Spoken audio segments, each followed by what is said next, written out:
keep the young dog's attention on its owner while there's another dog present, and we're just sort of teaching eye contact and not to look at other dogs or other things, and this is a wonderful distraction for young dogs. Good.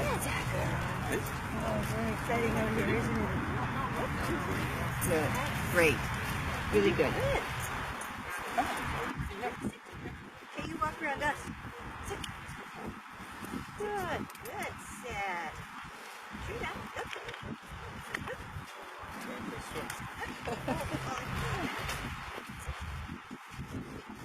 Checking in for BH. Good. Good.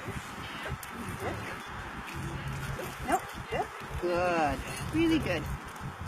So the younger you start your dogs doing things like this, like the better. Good.